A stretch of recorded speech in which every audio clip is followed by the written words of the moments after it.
చిరంజీవి గారిని కలిసినప్పుడు కూడా ఇంతేనా ఉంది ఫస్ట్? అసలు ఇది కూడా లేదు, సైలెంట్. ఆయన వచ్చి ప్లే బటన్ నొక్కారా? ఈ సౌండ్ నాకు ఇక్కడ వినిపించేది. అవునా? నా సౌండ్ నాకు వినిపించేది, dub dub dub dub. Okay. అంటే ఒక సడన్ గా చిరంజీవి గారి దగ్గరికి వెళ్ళి కూర్చొని కథ చెప్తున్నాను. చిరంజీవి గారిని దూరం నుంచి చూడడం వేరు, అవును.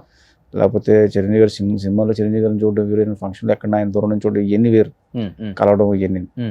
బట్ కథ చెప్పడానికి వెళ్ళినప్పుడు ఒక డైరెక్టర్గా నేను చిరంజీవి గారి కథ చెప్తున్నాను అన్న ఫీలింగ్ ఉండదు చూసారా. ఓకే. ఒక విపరీతమైన ఆనందం, అందులో భయం ఉంటుంది, మళ్ళీ ఒక టెన్షన్ ఇవన్నీ స్టార్ట్ అవుతాయి. ఓకే. ఎలాగన్నా ఓకే అవ్వాలి, బాసులు నచ్చాలి కదా ఎలాగన్నా అని చెప్పి. కాళ్ళు వణికాయా ఫస్ట్, చేతులు వణికాయా? మొత్తం అన్నీ వణికితాయి, హార్ట్ గట్టిగా ఉడికింది, కాళ్ళు చేతులు ఉంది. ఓకే.